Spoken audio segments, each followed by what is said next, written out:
My husband and kids gave me divorce papers on my birthday, taking my villa, my business, and my riches.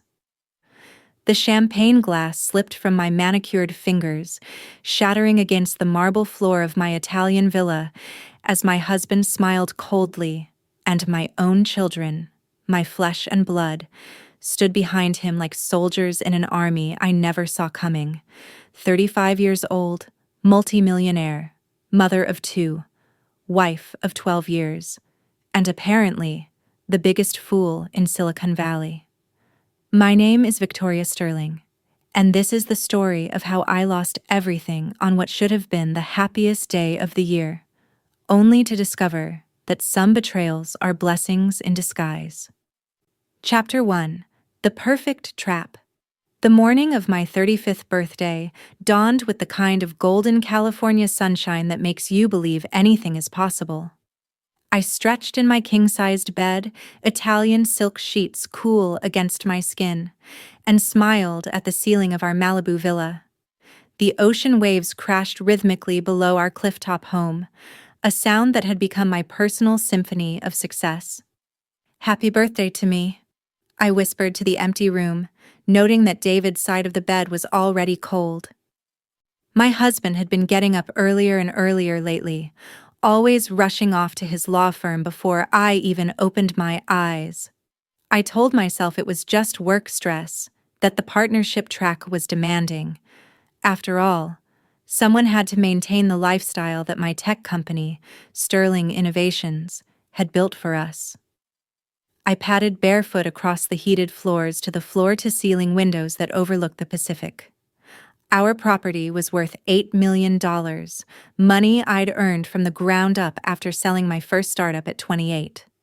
The second company had been even more successful, and now Sterling Innovations was valued at over $50 million. Not bad for a girl from Ohio who'd started coding in her garage. My phone buzzed with birthday messages from business partners, employees, and friends. But nothing from David. Nothing from Emma, my 17-year-old daughter, or Michael, my 15-year-old son. I frowned, checking the time. 9:30 a.m. They were probably planning something special. The thought warmed me as I made my way to the kitchen, where our housekeeper Maria was preparing breakfast. She looked up with a nervous smile that didn't quite reach her eyes. "Buenos dias, Mrs. Sterling. Happy birthday," she said, but her voice carried an odd tension. "Thank you, Maria. Have you seen David or the kids this morning?" "Mr. Sterling left early for work. The children—" She paused, wringing her hands in her apron. "They said they would be back this afternoon. For your party." Party. Right. David had insisted we keep it small this year, just family. At the time, I'd been touched by his desire for intimacy. Now, remembering Maria's nervous energy, something felt off. I spent the morning reviewing quarterly reports for Sterling Innovations. The numbers were incredible. We were up 30% from last year, with 2 major acquisitions in the pipeline. My assistant Jennifer had sent over the final contracts for a deal that would push us into the $60 million valuation range. Everything I touched seemed to turn to gold. So why did I feel like something was crumbling beneath my feet? Chapter 2: The Gathering Storm. By 3 o'clock, I was dressed in a flowing emerald silk dress that complemented my auburn hair and green eyes. I'd always been told I was beautiful, but at 35, I felt I was finally growing into myself. Success suited me. Confidence was my best accessory. The house was eerily quiet as I descended the marble staircase to the main living area. Maria had decorated with white roses and gold balloons. Elegant, understated, perfect. But where was everyone?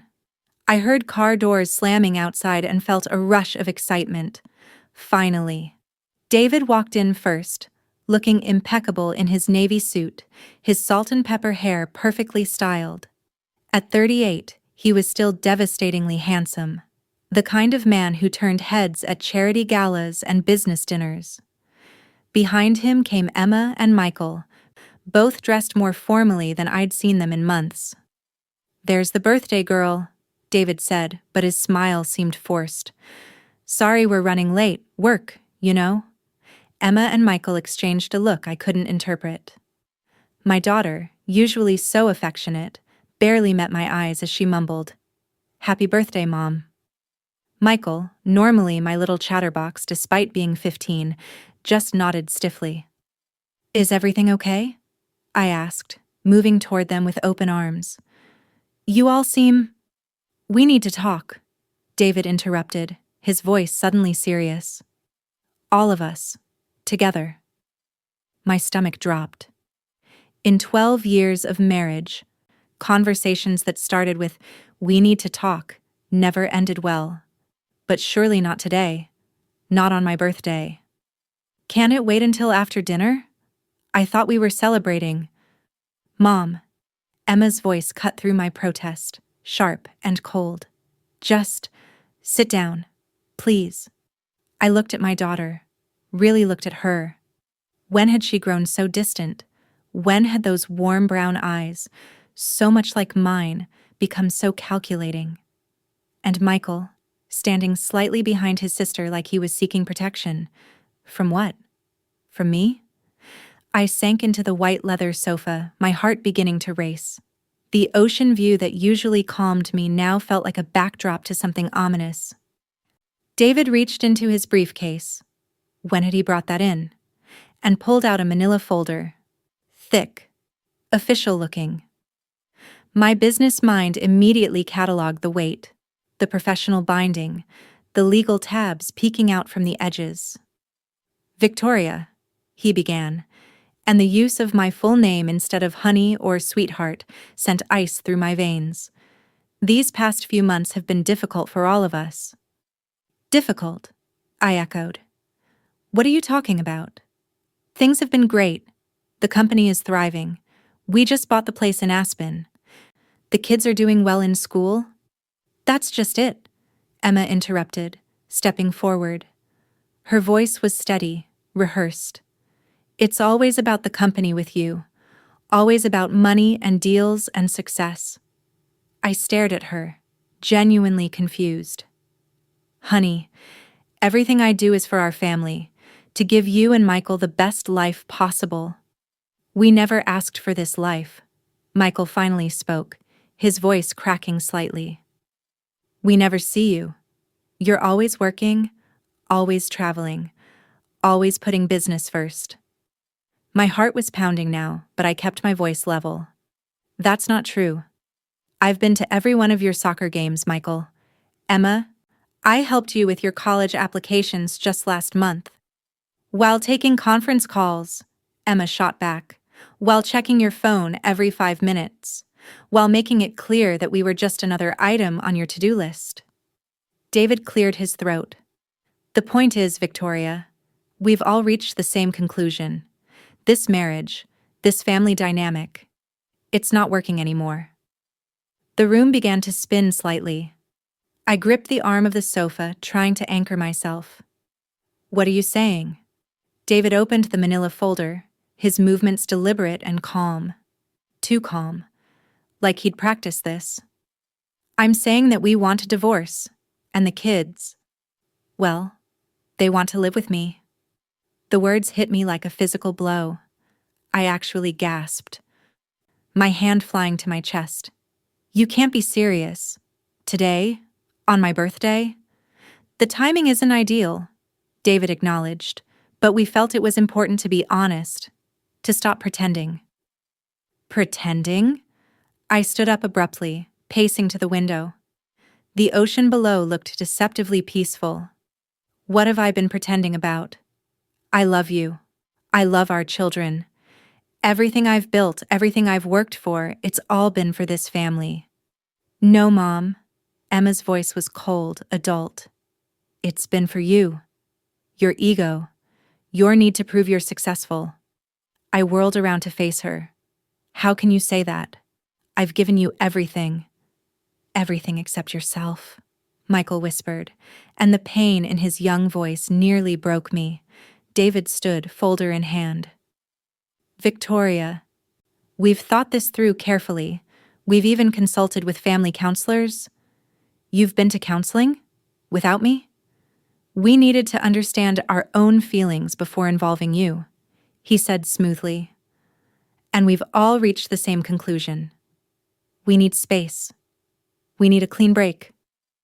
I looked at each of them. My husband of 12 years. The children I'd carried in my body, raised, loved with every fiber of my being. They stood together like a united front, and I was on the outside looking in. This is insane, I said, my voice rising.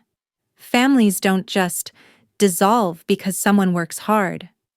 David, you knew who I was when you married me. You supported my dreams.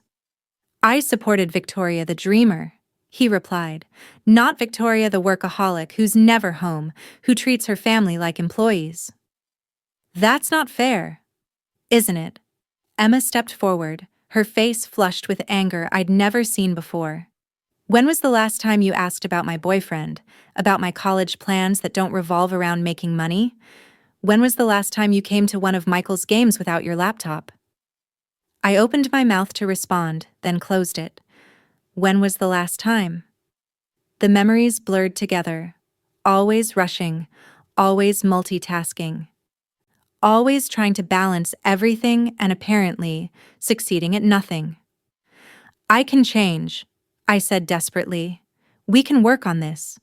Families go through rough patches. It's too late for that, David interrupted, extending the folder toward me. These are the divorce papers. I've already filed them. My hands shook as I stared at the manila folder. You've filed them? Already? 3 days ago, he confirmed.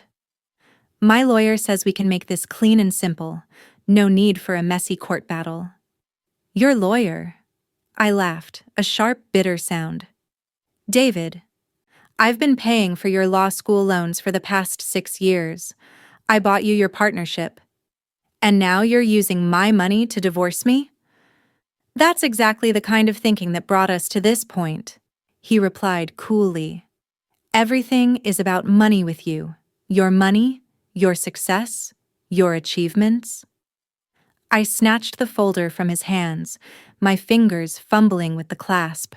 Inside were dozens of pages of legal documents, all bearing David's signature and that of someone named Richard Hawthorne, attorney at law. Richard Hawthorne? I looked up at David. I've never heard of him. He's a specialist in high-asset divorces, David explained. Very discreet, very thorough. High-asset divorces. The phrase hit me like a slap. I flipped through the papers, my business-trained mind automatically scanning for key terms. Asset division, custody arrangements, spousal support. And then I saw it. The list of assets to be divided. The villa, I read aloud, my voice hoarse. The Aspen house. The car collection. The art. I looked up, incredulous. These are my assets, David. I bought all of this. California is a community property state, he replied matter-of-factly. What's yours is ours. What's ours gets divided equally. I kept reading, the words swimming on the page. Sterling Innovations, 50% ownership to be transferred. I dropped the papers, staring at him. You want half my company? I've been supporting your career for 12 years, making sacrifices, managing the household while you traveled. I think I've earned it. Earned it? I was standing now, the papers scattered at my feet. David, you've never set foot in my office. You don't know the first thing about my business. I know it's worth $60 million, he said calmly. I know it's been the center of your life since before we met. And I know that I've contributed to its success by being the stable home base that allowed you to focus on work. I felt like I was in a nightmare. This couldn't be happening. Not today. Not ever. And the children? I asked, dreading the answer. Emma stepped forward again. We want to live with Dad, Full custody. The room tilted. I actually had to grab the back of the sofa to keep from falling. Full custody? But you're my children. I'm your mother. You're never here, Michael said quietly. Even when you are here, you're not really present. Dad is the one who helps with homework, who listens to our problems, who remembers our friends' names. Each word was a knife, because somewhere, in the part of my heart I'd been ignoring, I knew they weren't entirely wrong. I can change, I whispered. I can be better. I can. We don't want you to change, Emma said, and for a moment her voice softened. We want you to be happy. And maybe this is the only way any of us can be happy. I looked at David, searching his face for any sign of the man I'd fallen in love with, the man who used to bring me coffee in bed and listen to my business plans for hours, the man who'd held my hand during my first board meeting and told me I was going to change the world. Is there someone else? I asked quietly. He didn't answer immediately, which was answer enough. Her name is Sarah, he said finally. She's a teacher at Michael's school. She's different from you. Different how? She's present. She's available. She understands that family comes first. The betrayal hit me in waves. First my husband, then my children, now another woman. A woman who was everything I apparently wasn't. How long? I asked. 6 months, he replied. But Victoria, you have to understand, it wasn't about her. It was about us growing apart. About you choosing work over family again and again. I bent down and gathered the scattered papers, my hands shaking. 60 pages of my life being dissected and divided. Everything I'd worked for, everything I'd built, cut in half and handed over to a man who was walking away. The birthday party was a setup, I realized aloud. Get me in a good mood, then ambush me. We thought it would be better to do this at home, David explained. In private, rather than having you served papers at work. How thoughtful of them. I stood up, clutching the divorce papers to my chest. My family, my former family, watched me with expressions ranging from pity to determination. They'd clearly discussed this extensively. They'd made their plans, consulted lawyers, even gone to therapy. Without me, the only one left out of the decision about my own life. I need time to think, I said finally. Of course, David nodded. Richard says you have 30 days to respond. But Victoria, I hope we can keep this civil, for everyone's sake. Civil. As if there was anything civil about destroying someone's world on their birthday. Where will I live? I asked, the practical question emerging through my shock. You can stay here while we work out the details, David said magnanimously. But eventually, we'll need to sell the house and split the proceeds. Of course they would. The house I'd designed, that I'd chosen every fixture for, where I'd planned to watch my children grow up and grow old with my husband. Just another asset to be liquidated. I think I'd like to be alone now, I said quietly. For a moment, nobody moved. Then Emma stepped forward, her earlier coldness replaced by something that looked almost like regret. Mom, we don't hate you, she said softly. We need something different. I nodded, not trusting my voice. They filed out one by one, David first, then Michael with a backward glance, finally Emma. I listened to their voices in the foyer, heard car doors closing, engines starting, and then silence.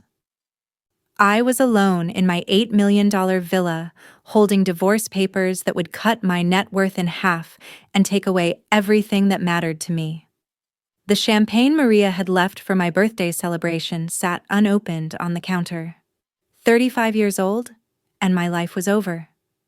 Or so I thought. Chapter 3. The unraveling. The next 72 hours passed in a blur of legal consultations, phone calls, and sleepless nights. I'd hired Margaret Chen, the best family law attorney in Los Angeles, whose first words after reviewing the divorce papers were, "Victoria, you're being taken to the cleaners." "It's a community property state," I'd repeated David's words.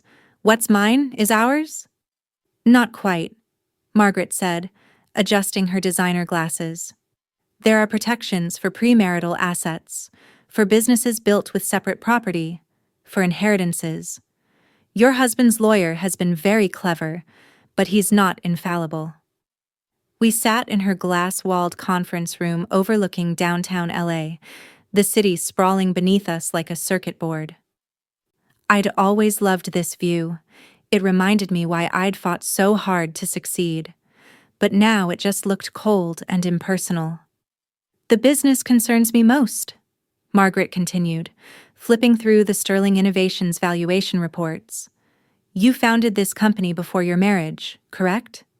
"Yes, but I expanded it significantly afterward.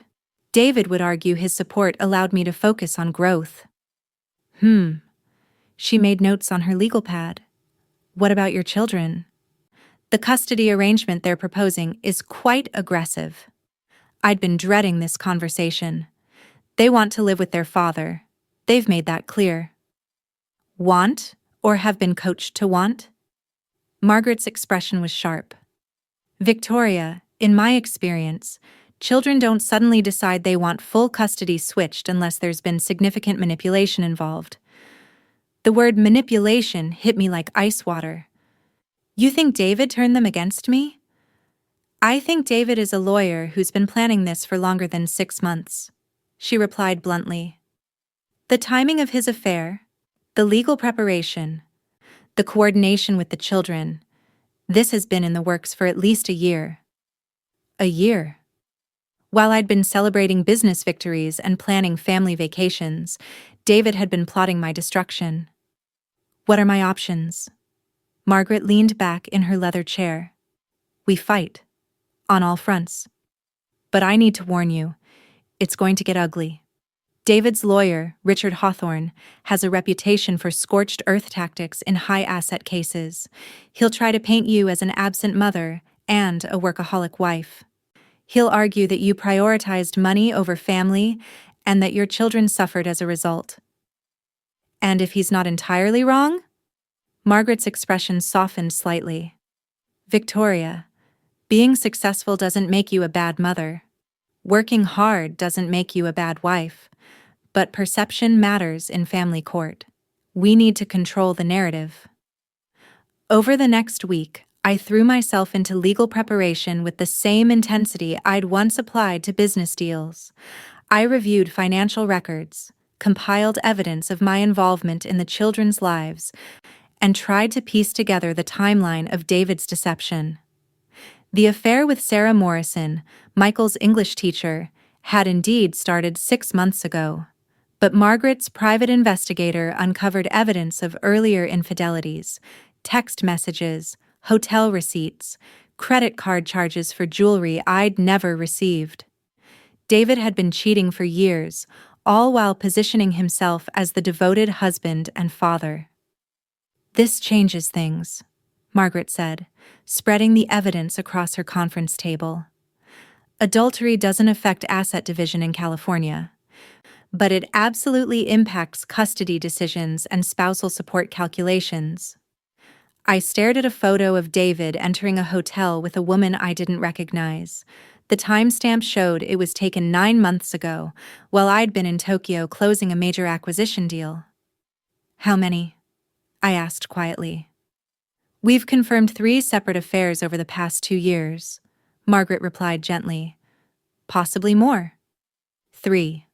At least. While I'd been building our empire, he'd been systematically destroying our marriage. My phone rang. Jennifer from the office. I'd been trying to maintain some normalcy by staying involved with Sterling Innovations, but concentration was nearly impossible. "Victoria, we have a problem." Jennifer's voice was tight with concern. "David called this morning. He's demanding access to the company financial records. As your spouse, he claims he has a right to review all assets." My blood ran cold. "He what?" He also mentioned something about being appointed to the board of directors. As your husband, he said he should have a voice in major business decisions during the divorce proceedings. I closed my eyes, feeling the walls closing in. Jennifer, under no circumstances is David to have access to anything related to Sterling Innovations. If he contacts you again, refer him to Margaret Chen's office. Of course, but Victoria, there's something else. 3 of our major clients have called today asking about rumors regarding the company's stability. Someone's been spreading information about the divorce and suggesting it might affect our operations. Someone named David, I thought grimly, using his legal connections to undermine my business while painting me as unstable.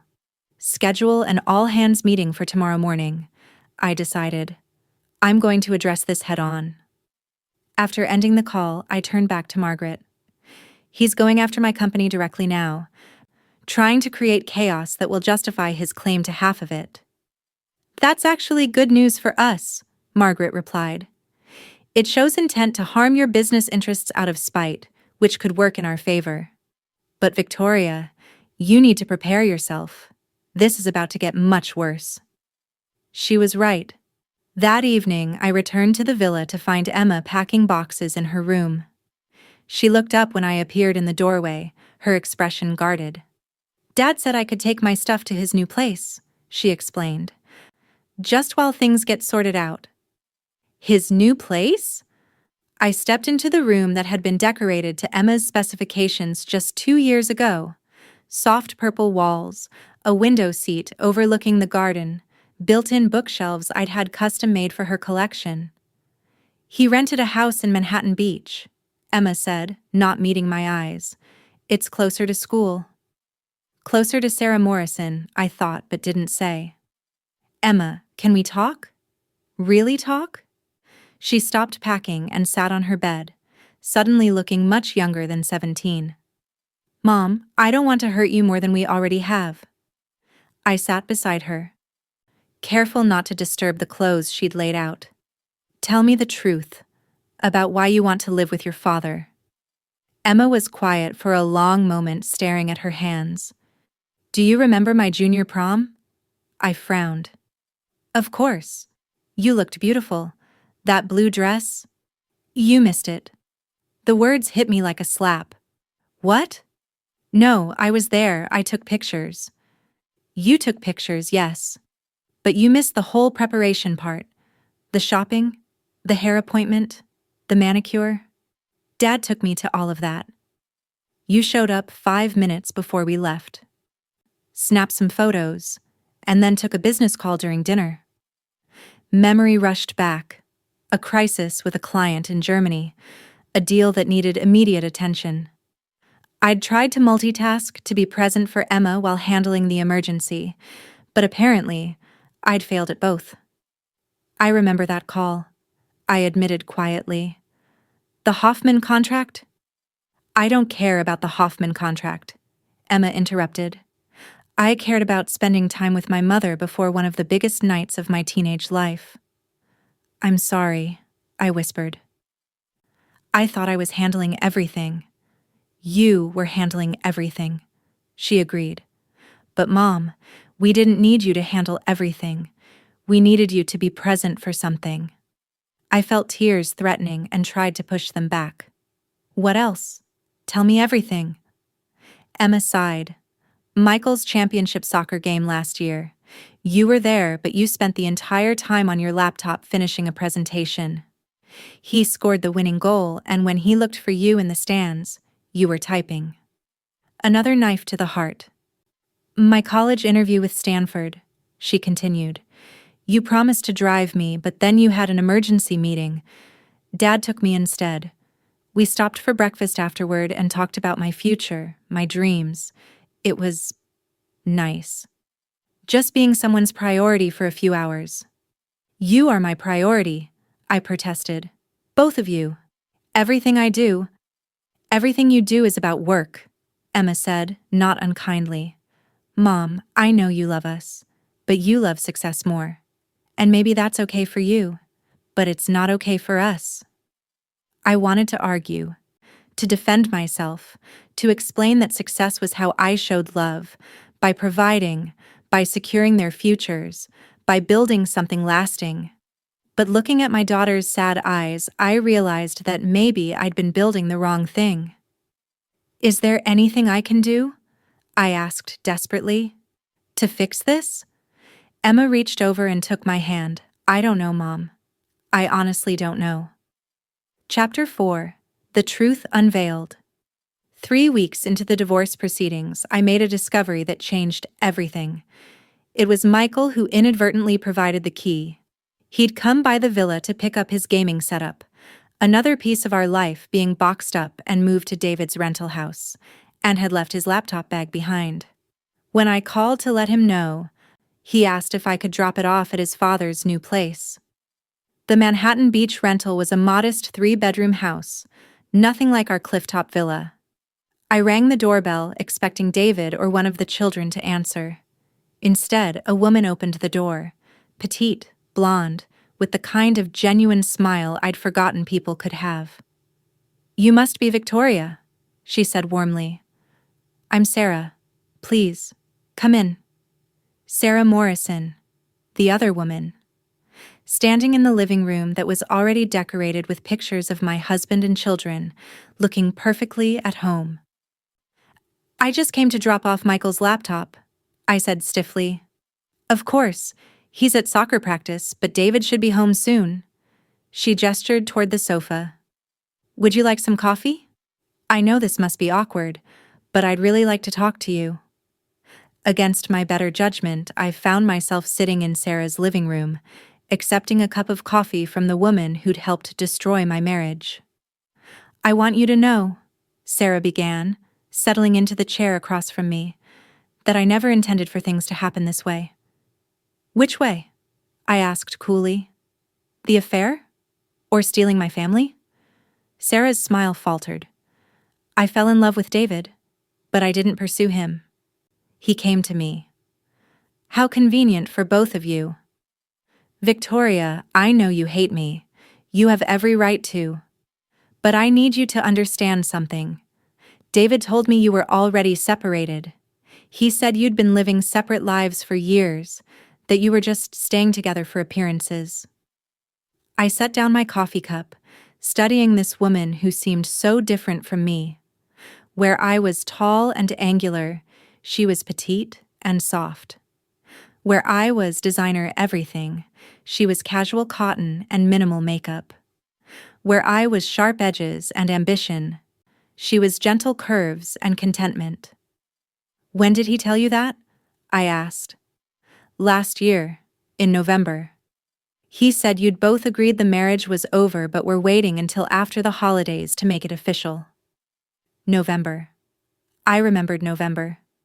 David and I had been planning our anniversary trip to Italy. We'd renewed our vows at a small ceremony in Tuscany, just the 4 of us and a local priest. I still had the photos on my phone. "Sarah," I said carefully, "David and I renewed our wedding vows in November, in Italy. There was no separation, no agreement to divorce." The color drained from her face. That's not possible." He said, "He lied to you." I pulled out my phone, scrolling to the photos from our vow renewal. "Look." Sarah stared at the images, David and me exchanging rings again, smiling at each other, the children throwing flower petals. Her hands began to shake. "But we were together in November. He said he was on a business trip." "He was on a business trip. With me. To renew our marriage vows." Sarah set down her coffee cup and buried her face in her hands. "Oh God. Oh my God, what have I done?" I felt a strange mix of vindication and pity. "Sarah, how long have you really been seeing my husband?" "Since last November," she whispered through her fingers. "But he made it sound like you were basically roommates, that you cared more about your business than your family." "And what about Emma and Michael? How did he explain them wanting to live with him?" Sarah looked up, tears in her eyes.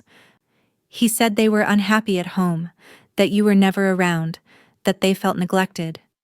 He showed me pictures of them at school events where you weren't there, times when they'd won awards or had performances and you'd miss them.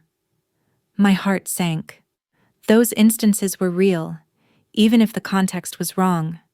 But Sarah, he also must have shown you times when I was present, when we were happy as a family. She shook her head. No, he only showed me examples of your absence. He said the children asked him if they could live with him full-time. I leaned forward. And did you ever speak to Emma or Michael directly about this? Ask them how they felt? No. David said it would be inappropriate, that I should wait until after the divorce to get to know them properly. The pieces were clicking into place. David hadn't just manipulated me, he'd manipulated everyone. Sarah, the children, probably his lawyer and the family counselor too. Sarah, I need to ask you something, and I need you to be completely honest. Has David ever asked you to do anything regarding my business? Any kind of research or information gathering? She frowned, wiping her eyes. He did ask me to look up articles about Sterling Innovations. He said he was trying to understand your work better, to be supportive during the divorce. What kind of articles? Financial reports, client lists, employee information. He said he wanted to make sure the divorce didn't hurt your business reputation. Client lists, employee information. David had been conducting corporate espionage through his mistress, positioning himself to damage my company while appearing concerned for its welfare. Sarah, I said gently, I think we've both been played. Before she could respond, we heard a car in the driveway. Sarah quickly wiped her eyes, but it was too late. David walked in to find his wife and his mistress sitting together in his living room, clearly having had a conversation he never intended them to have. Victoria, he said, his lawyer's composure slipping slightly. I wasn't expecting you. I brought Michael's laptop, I replied, standing. Sarah and I were just getting acquainted. David looked between us, clearly calculating. I see. Well, if you're finished. Actually, Sarah interrupted, her voice stronger than before. We were just discussing your marriage timeline. It's interesting how different your story is depending on who you're talking to. David went very still. Sarah, I think perhaps... You lied to me, Sarah said, standing up to face him. About everything. The separation, the timeline, Victoria's involvement with the children. You made me complicit in destroying a marriage that was apparently intact until 6 months ago. That's not true, David said quickly. Our marriage has been over for years. Then why did you renew your vows in November? Sarah demanded. Why were you planning anniversary trips and family vacations? Why were you lying to everyone, including me? David's face went red, then pale. He looked at me with something approaching hatred. Victoria, you need to leave. This is my home. Actually, I said calmly, this is Sarah's home. Her name is on the lease, isn't it? I had my investigator check. Sarah looked shocked. How did you? Because David doesn't have the credit to rent a house like this on his own, I explained. His salary from the law firm isn't enough. So he convinced you to sign the lease, probably told you he'd reimburse you. David's silence confirmed my suspicion. Just like he convinced you to help research my business, probably told you it was to protect me during the divorce. Just like he convinced Emma and Michael that I didn't love them as much as my work, probably by highlighting every time I had to handle a business emergency instead of celebrating every time I was present. I turned to Sarah. He's been using all of us. You, me, the children. We're all just pieces in his game. That's enough, David snapped. Victoria, get out, now. Or what? I asked. You'll call the police? Tell them your wife is harassing your mistress in the house your mistress is paying for while you steal half her business? David stepped toward me, and for a moment, I saw something dangerous in his eyes. Something that made me understand why he'd been so confident about this divorce, so sure he could manipulate everyone into giving him what he wanted. "You have no idea what I'm capable of," he said quietly. "Actually," I replied, "I'm starting to get a pretty good picture." I left David and Sarah to sort out their relationship, but not before giving Sarah my business card. "If you want to know the truth about anything he's told you," I said, "call me." As I drove home, my mind was racing. David wasn't just cheating, he was orchestrating an elaborate con game designed to destroy me financially and emotionally while painting himself as the victim. He'd manipulated the children, deceived his mistress, and was probably planning to manipulate the court system too. But now I knew the truth, and Margaret Chen was going to be very interested in what I'd learned. Chapter 5: The Counterattack. "This changes everything," Margaret said, reviewing the notes from my conversation with Sarah Morrison. "David's pattern of deception goes far beyond simple adultery. He's committed fraud, emotional manipulation, and possibly even corporate espionage." We were back in her conference room, but this time I felt like a predator instead of prey. Chapter 6: Rising from the Ashes. 6 months later, I stood in the same marble foyer where my world had shattered on my 35th birthday. But everything had changed. The divorce had been brutal but swift once Sarah came forward with evidence of David's deceptions.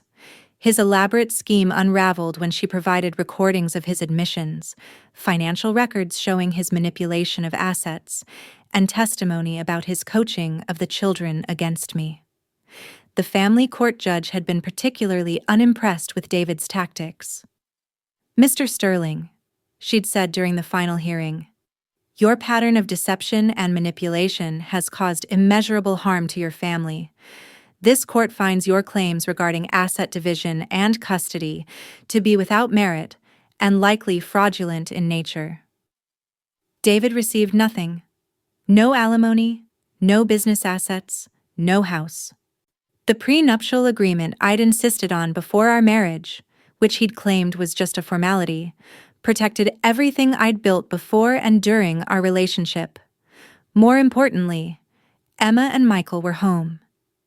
It had taken months of family therapy, honest conversations, and rebuilding trust, but they'd finally understood how their father had manipulated their perceptions of me. The healing wasn't complete, but we were getting there. "Mom?" Emma appeared at the top of the staircase, dressed for her Stanford orientation. "The car's here." I smiled up at my daughter, my brilliant, strong, independent daughter who was about to start her own journey. "Ready for your new adventure?" "More than ready," she grinned. "And Mom, I'm proud of you. For fighting for us. For fighting for yourself." As I watched her drive away toward her future, I realized something profound. Losing everything, or thinking I had taught me what truly mattered. Success wasn't just about building a business empire, it was about building a life worth living. Sterling Innovations was thriving more than ever, but now I had boundaries. Real ones. I was present for Michael's games, for family dinners, for the small moments that make up a life. And sometimes, late at night when I walked through our villa, truly our villa now, I almost felt grateful to David. His betrayal had been a twisted gift, forcing me to examine what I'd been missing while I was busy winning at everything else. My phone buzzed with a text from Sarah, who had become an unexpected ally and, surprisingly, a friend. "Coffee tomorrow? I have news about my job interview at the nonprofit." I smiled and typed back, "Absolutely. And Sarah, thank you. For everything." Some betrayals destroy you. Others reveal who you really are when everything else is stripped away. I'd learned I was stronger than I'd ever imagined, more resilient than I'd known, and capable of loving more deeply than I'd allowed myself to before. At 36, I was wealthier than ever, not just in bank accounts, but in the relationships that truly mattered. And this time, I wasn't letting anyone take that away from me.